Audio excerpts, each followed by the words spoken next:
Good morning, everyone. Hope everyone is having a great, wonderful day today here in beautiful Philadelphia. We are actually having a very serious windy day that I could tie a string around someone. We could be all there flying as kites. So today we've got some really interesting questions. The first question we have is from Pat Joseph. Pat Joseph Pajeri. Pat asked, what are a standard percentage of annual gross income for an annual spend on legal fees, marketing, and self-development? Well, there is no percentage. Oh, let me tell you a little bit more. E-commerce, it's an e-commerce company looking for a barometer on how much should be spent on legal, marketing, and self-development per year, all separate percentage or meter, or how would you gauge this? Actually, Pat, the best thing for you to do is figure out what actually are your legal needs, because I've been in business doing consulting work for 30 years and never have a line item for legal in my budget, and I've never had a line item beyond the first year for any of the 25 ventures that I've done for legal, because I'm not expecting to have any legal issues. We've created one contract that we use over and over again, and the only time I would ever use a lawyer is if either I'm acquiring someone or I'm in a lawsuit. Either I am engaging it or I'm defending it, or that I'm bringing somebody on and I need a specialist to go and develop a contract. So I'm just not utilizing lawyers for that. And on marketing, it all depends on what your marketing strategy and tactics are. There's no percentage. I know from working with folks at Fortune 500s that they have some formula depending on the industry that they're in. But the reality is, if you're a small company, you're figuring out exactly what your budget's going to be. So if you're using PR, if you're using SEO, whatever you may be using, you should figure that out separately. It shouldn't be a percentage of whatever your revenue is going to be that you're using for that, because maybe you realize I only need PR and SEO doesn't work for my type of business. So you have to put that separately. And of course, with self-development, you could say, hey, we're going to spend $2,000 a year in self-development. But there might be years that you don't use it. There might be years you use more, depending on what the conference that comes up with. So again, I'm very much into the details. And if I were you, I would go and take a look at the details and put those into a spreadsheet to determine exactly what you're going to spend. All right, so the next question comes from Dan Bitter. Dan writes, we listed an IT developer as owning 3% of the company on our Chase business application, but I can't find any documentation of the equity split agreement. Does he legally own 3%? I'm a CTO of a tech startup with Todd, the CEO, and we have the majority of the equity. I brought another developer, Will, around January 2020 to help with the skill I didn't have, and we agreed he'd receive 3%, but I'm struggling to find the signed document. Look, if there's no signed document that you had with a lawyer, that's one thing. But if you have a verbal agreement with him and you and your partner know that you've agreed to 3%, in most states, that's as good as a signed document. Again, I would go and talk to a lawyer about this. And Chase did not need to know in your application that somebody owned 3%. It's only when it's 20% or more do banks typically need to know who owns what in a particular business. And so I don't know if you're applying for a loan or a credit card, but if it was a loan, the loan officer should have told you. It's usually anybody with a 20% or greater ownership interest has to go and sign papers in order for you to get that loan. So if you and your partner own 80% and he owns 20% and he will not agree to sign on this, that's going to be very hard to get a loan. But at 3%, no. And if you want to know if he owns 3%, or if you're trying to say, I've had second thoughts on this, again, I would speak to a lawyer about this, because in many states, if you have told him verbally and someone can testify to the fact that you've offered him and he's accepted 3%, and if you were giving it to him for free, what does that mean? And if you're making him pay for it, that's also a different story. So again, I would talk to a securities lawyer and ask him. Don't go to a general practitioner. Go to a securities lawyer who's done this. And also you might go to a human resource lawyer who's done these kinds of employee contracts and ask them as well. So the next question comes from Jessica Lynn Hernandez. And Jessica writes, can you provide direction on how to begin finding investors to fund marketing and manufacturing and a new product I'm inventing? Here's what she writes. I spent the last 15 months working on a new product and patent. My current profession, construction executive general contractor, has no relation to the mentioned idea product. I've spent the last year and collaborating on it. It is an electrical device that can service mass commercial spaces like golf resorts and clubhouses, specifically residential and marine industry worldwide.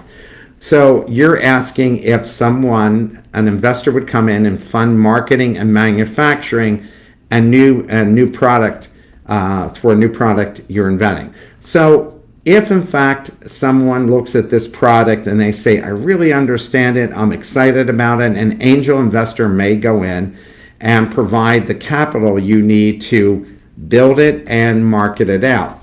But as you probably have seen on Shark Tank, they're typically looking for people who've already have built it and at least have prototypes ready to go and the people are willing to buy it. And if somebody is willing to buy it, then you're able to go and do purchase order financing. So if QVC said, hey, we would buy this, then you can find banks and other groups that will buy the purchase orders from you, otherwise also known as factoring, where you sell the receivables.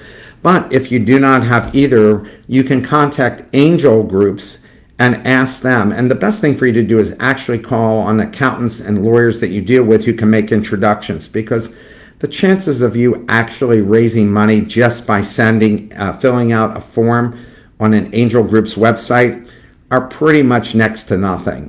They typically only invest in people that are referred to them by others, like accountants and lawyers and business consultants and economic development people who have gotten to know them. So yes, there would be investors interested if the opportunity is big enough that you already have people who are willing to buy this product. But if you don't have any of those things, that there's not a proven market or need essentially for what you're doing, it's going to be very hard to go and get investors in.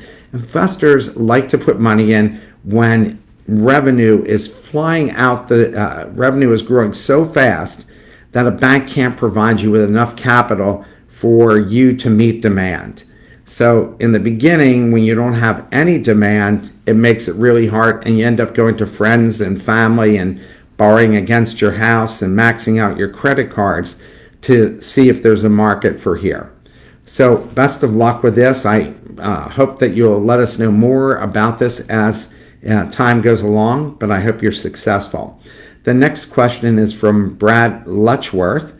Brad writes, how do I analyze the numbers when it comes to adding additional work trucks for the company and break-even time frame?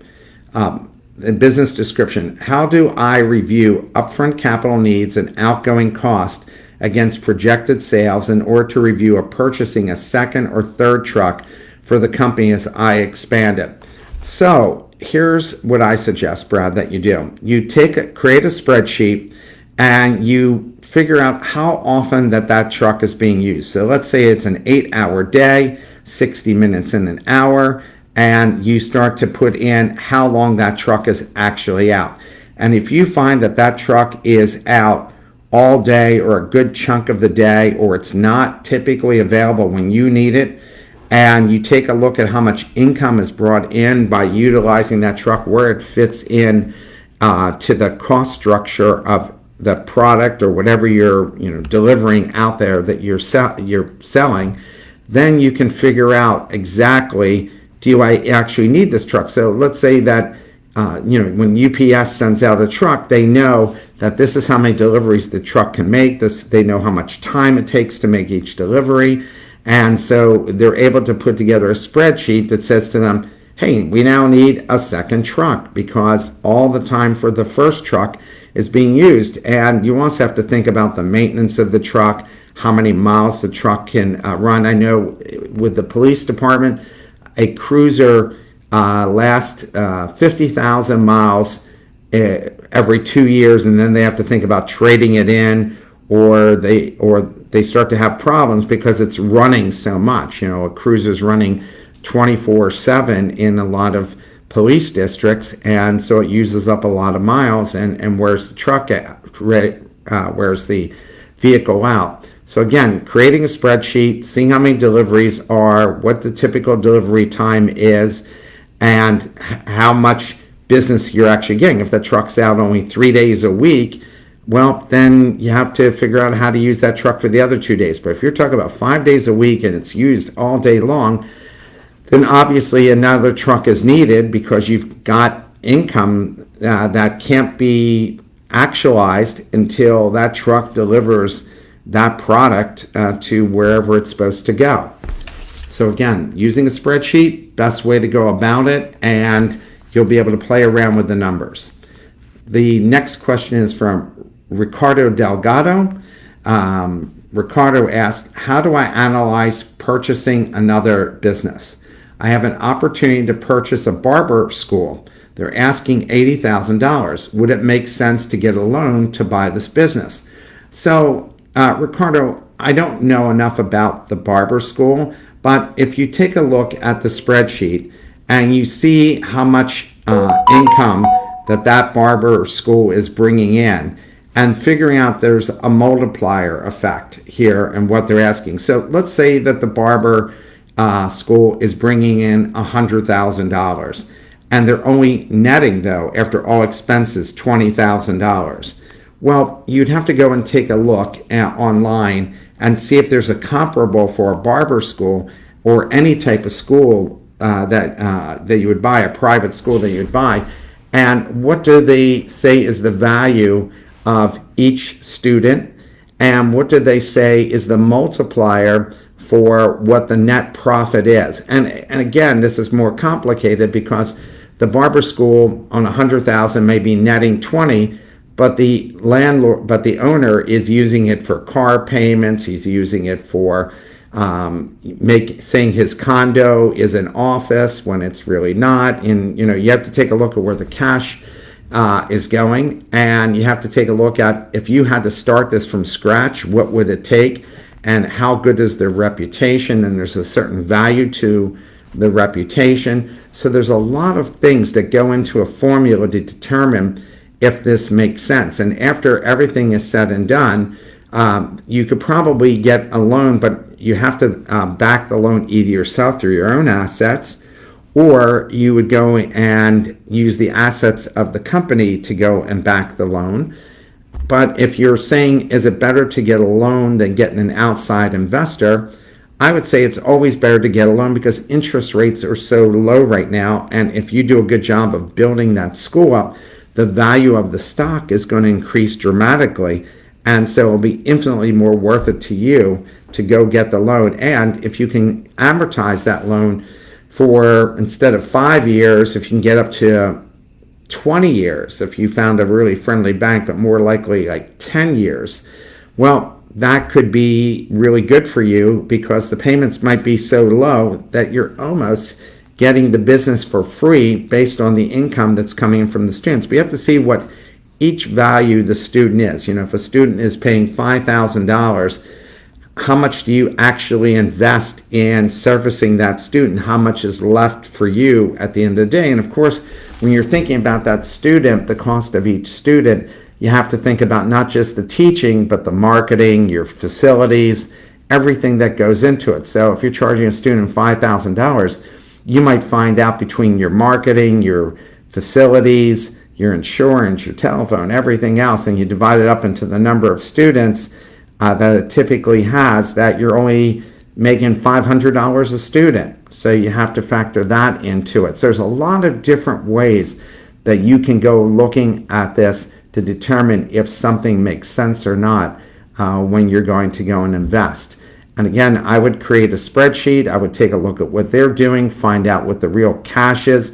Never worry about gross profit. That's worthless. All you care about is what falls to the bottom line before taxes, because everybody's taxes are different. And also find out if there's any lawsuits against this person or against the business, anything that could affect the business, any debts they have. So make sure you do a very thorough scrubbing of this business and the background of the person, and then you can move on. Next question is from Kristen Lander. Kristen asks, how can I track sales made through strategic partnerships with other businesses? I'm partnering with several like-minded businesses to cross-promote our services and or products to each other's audience. What's the best way to go about tracking these sales?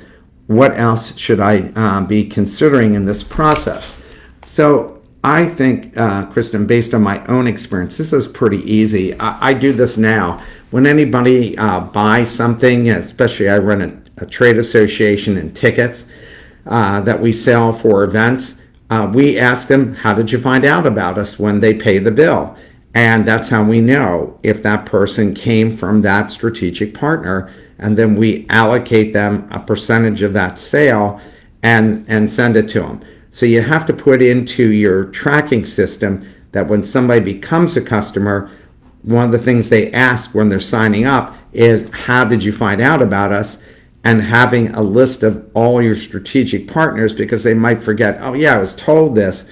But all you care about is that your strategic partner gets their fair compensation, so you become top of mind to them, so they keep looking to send you people.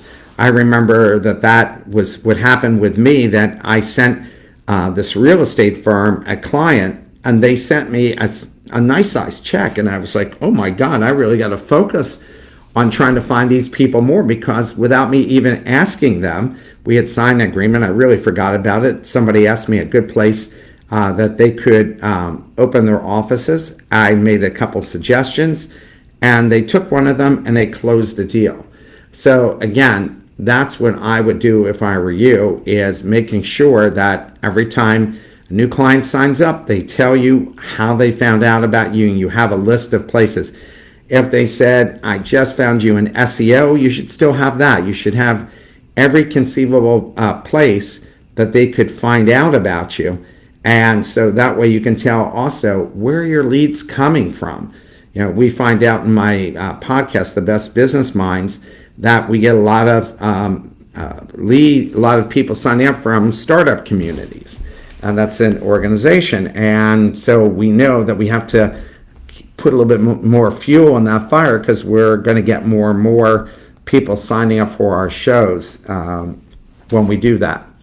The next question is from Stephen Cox. Stephen asks, at what point do I give up on a highly profitable sale? I have a customer I've done signs for before, and at the point of doing these signs, inquired about other signs on the property. Since then, I've given the proofs and prices, have not heard anything back. During the winter months, he is less prone to be in the office and be with his family. But I've sent multiple emails and left messages with the secretary. When do I give up on the sale and stop trying to contact him? I would say that you have contacted him enough. I don't know the frequency, but it sounds like you've been pretty frequent. I would just check in with him once every quarter or once every 6 months and ask him if he needs any help. I mean, he's been a good customer in the past from what I'm reading here, and he would definitely contact you if he needed you. But you took the proactive approach and saying, hey, I saw some of these signs. I think maybe you might be thinking about upgrading them. I'd like to be considered. Once you've written to him once and followed up, he knows or she knows. And if they're really interested, they're going to contact you back. But you should just stay in contact on a quarterly basis and just say, checking in, can I be of any help to you? And one of the things I do is I send all my clients articles every week that I think would interest them and keeps them top of mind. And this past week, one of my family business clients contacted me and said, hey, we'd like to meet for lunch. Are you available? And so I'm assuming they're super busy people. The only reason they're taking this time out is because they think they might want to engage me in doing something for them. So if you call someone too often, it makes you look desperate, and you don't want to look desperate because then they are worried that maybe you're in financial trouble and they just don't want to do business with you. And unfortunately, nobody wants to deal with somebody desperate, even if you're not really desperate and you're just thinking, hey, this is just a great opportunity and I'm just following up. We've all made that mistake, so don't worry about it. But again, just follow up on a quarterly basis. The next question is from Colin Jarvis Baum. I think I'm pronouncing that correctly. What are some good places for investment? VC list, accelerators. What exactly should I prepare to show a potential investor, a deck, or a business plan, or something along those lines? So I would say to you, you right here, Pawmates app is an app that connects dog owners near each other like Tinder, and I've had some initial traction on news spots and 10,000 downloads in 4 months. Wow, congratulations. I'm working hard on branding thanks to a discussion with Sean, but need some guidance on funding and where to find it.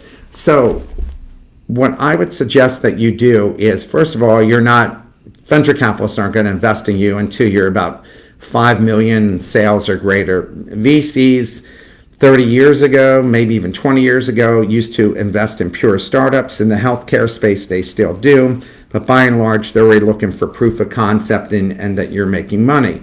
The fact that you got 10,000 downloads in 4 months says there's a market for it. Now the question is, are you able to get somebody to actually pay to be a part of it? I had a client that got 10,000 downloads on a to-do list and wasn't able to monetize it by charging people, even like $5 a month for them to go and use this service. So I would tell you that you've got to show this.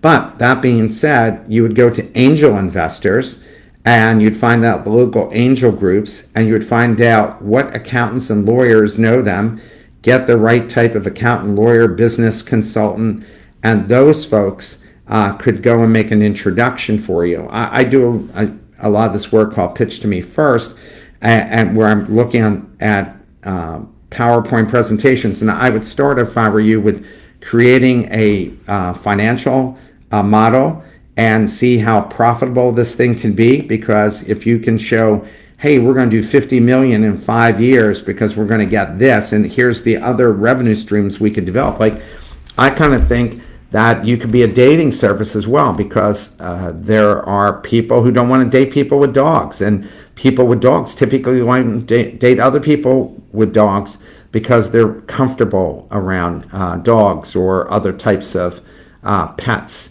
that you have in here. But yours is strictly dogs, and dog owners, lovers like other dog owners as well.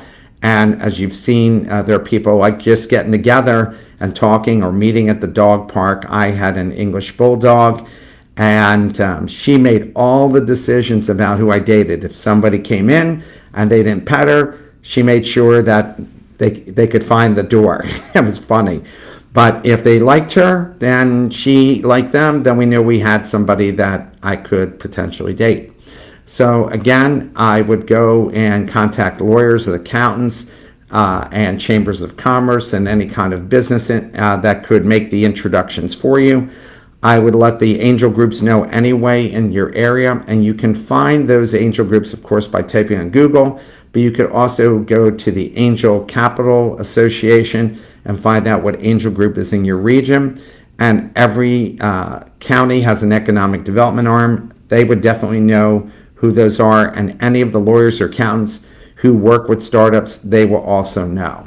So again, put your financial model together, put together a funding PowerPoint, and show that you're able to make money. It's not enough to just have 10,000 people who like the idea but aren't willing to pay for it. Our next question is from Joshua Grant. Joshua writes, when do I need to stop outsourcing and buy the tools and machines to do it in-house? I'm a welding and fabrication business that fabricates a lot of metal products. Our products are powder coated. This is a better way of painting that lasts a lot longer if done correctly. My problem is it is taking a lot longer to get my parts, 2 weeks, and I feel it's hurting my cash flow. A project that we can finish in a week, then taking to a power coat, waits 2 weeks and then install and deliver, then wait to get paid. The company that does this service is just getting larger. In the past, it would take them 3 to 5 days. The equipment cost around $75,000 to turnkey. Last year, I spent $20,000 with them. How can I calculate the ROI if I make the investment to bring in-house, and what else should I take into consideration? So it depends on how many projects and how often could you keep these tools going. So if you're saying, hey, I need this tool only once a month, and you know that if that machine is not run constantly, then there's a problem because it rusts. It needs to be constantly serviced. You also have to factor in what the servicing cost is in this. But if you're saying, hey, I'd use this every day, and our projects are $50,000, and our net before expenses, we're making 20%, and we're paying X to do, let's say we're paying $5,000 to rent, but if we did it ourselves and had our own machine, it would cost us $2,000. And here's how many projects we'd have to do to get back the $75,000. Do we do enough projects that makes it worthwhile? Would it increase our net margins if we use this particular equipment? If we don't use the equipment enough, are there other people like us who would benefit by using our equipment and we could rent it out to them? That might be a good revenue and another form of revenue for you, but it also might be that the machine costs you nothing because there are other people like you waiting in line to get it. And if you let the community know that this is available, then you figure out what you should charge. And now maybe the machine is free, especially when you need it and you control the time. So again, I would create a spreadsheet. I would look at how often did you use it, how many projects that you're doing that require this machinery, and how, and if it's on a consistent basis, and you say to yourself, gosh, for $75,000, it makes infinitely more sense for me to go and buy this because I could get a loan for this. I could be paying over time where I'm only paying maybe $500 a month or $1,000 a month for this, but I'm actually able to get a 4x return, maybe as much as a 10x return on having this machine available to me. And don't forget, when you're going to the other place, you have to calculate your time, the use of your vehicle. All of those things need to be calculated into whether it makes sense to have it right on site for this. Are you also paying for insurance when you're doing it? Do they require you to have insurance? And how much is the insurance going to cost you if you buy this product, this machine, and are using it? How much is insurance going to cost you? And are your folks trained to use it? And what's the liability issues? So there's a lot of things you need to put in that spreadsheet. But again, it's all depending on how much business that you're doing that it makes sense. But you should also find out what other people's needs are. And if you're not using it enough, or you can schedule them in, this might become a revenue generator, not a sunk cost. Our next question is from Quade Sturdy. Quade asked, when would you consider protecting IP, intellectual property? As I create more forms and systems to enhance my services, I've had the thought about copyright and trademarks. I feel as though all the forms I'm making will set me apart from the competition. I would love to be able to license out all of these systems and processes when I hit that level. That way I can help others operate companies while getting another revenue stream. Not sure if this is a common practice with small business, figure it's worth asking. Well, definitely. I mean, if you are creating a process that you can copyright and trademark, especially the copyright of how this works. And of course, the trademark is worth something if, in fact, you become a household name. Otherwise, it's really not worth a lot, but it's good to buy it and it's inexpensive to trademark. Copyright's also inexpensive. You could do it yourself, but I would definitely say you should do it early from the very beginning, and you should talk to an IP attorney. I can definitely recommend IP attorneys. If you write to me at mkramer@pitchtomenow.com, that's mkramer@pitchtomenow.com, I can definitely make some introductions for you because I do a lot of work with IP attorneys, and it's better to do it up front before it gets into the public domain and people see what you're doing. So definitely smart to ask that question. Good to take care of yourself because that could be worth a lot of money. The last question we have today is from Mark Rodriguez. Mark asked, how do I transition to a different professional segment business model that will create ongoing residual income? I've been an S corporation in the automotive training sector since 2002. I feel stuck in an industry where this is all I feel qualified to do. That is train sales communications in sales and service and auto dealerships. I no longer have the passion and drive I once had. I find myself being one phone call from going out of business and 2 phone calls away from being overbooked. During the pandemic, I made investments in podcast equipment and have not generated $1 revenue from going live on Facebook. Feeling lost and left behind, turning 56 this month, frustrated. Mark, totally understand. I'm 61 years old. So I get it. And by the way, let's just start with you doing a podcast and going live on Facebook. Unless you're part of a group like our group here, more than likely Facebook is the absolute wrong place for you to be because it's consumer product oriented. You're not going to find companies that are going to go and utilize you. I have found that if I put a picture of what I ate for dinner, I get 200 likes. If I post my interviewing the co-founder of Square, I get 0 to 3 likes and nobody. And I've tried it maybe 10 times, and yet I have listeners from 60 countries. Never worked on Facebook. Now, in terms of you losing your passion for what you're doing, but you're really good at it, I'm assuming, because you've been doing it a while. Okay, so that was one part of your life. Now you can think about it, if you have the financial wherewithal, to step back and say, what would I really like to do going forward? And I've reinvented myself many times during my career. I'm intellectually interested in a lot of stuff. So I've separated out my interest into different businesses. Hence,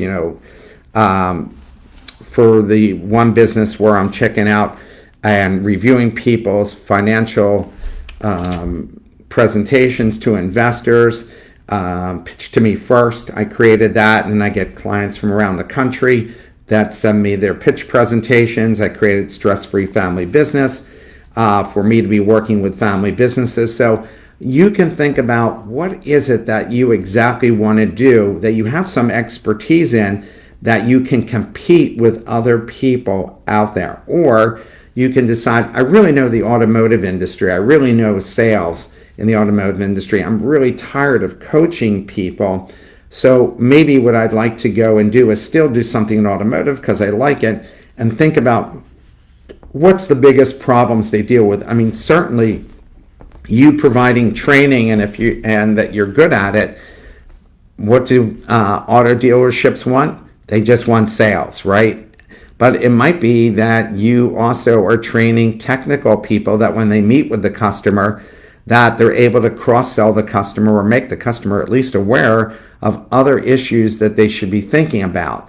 And I know that the technical people, when you go to dealerships, either some are really aggressive or some are like, oh, man, I really don't want to be pushing things that maybe the client doesn't need, but you could be training them and saying, let's just make sure we have a list of things and tell them, here's what you need to be thinking about for the future. Maybe some of them just say, heck, might as well get it done. I'm already here to go and do it. So maybe that's another type of training besides the sales. But in here you say you do sales and service, so you've covered those things already.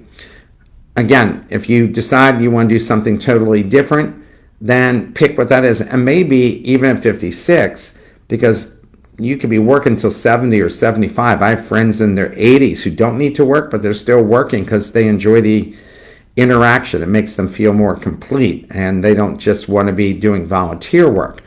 So you could go and work for somebody else, learn that business, and decide, does that make sense? Is there an opportunity there? Maybe you're working in the restaurant industry and you say, man, they really do need somebody to train servers more, because I'm really good at teaching people to train people. Or maybe there's other industries that you find fascinating that you could use your skill set and methodology to go and do it with them. So I would get as many clients as I could to build up a war chest and decide, do I want to take time off? I have a friend, she's a CPA. She put enough money away that she can actually spend the next year and a half on her new passion in the wine industry. And so that's what she's working on. But she put enough money away to pay her bills, live comfortably, and then decide if this is going to work out. If it doesn't, she'll go back to what she was doing. And probably there's enough car dealers out there and you have enough of a reputation that you could either dial this down to a part-time or just get out of it and take a break and now come back and saying you're refreshed, or that you have a new methodology, that you took the time to do this. Well, everyone, I hope you have a great and safe weekend. I hope that you learned a lot of good things from this particular session. And again, we're excited to receive your questions, and I hope everyone has a great, safe weekend and look forward to seeing you next month. Bye, everybody. Enjoy. Take care.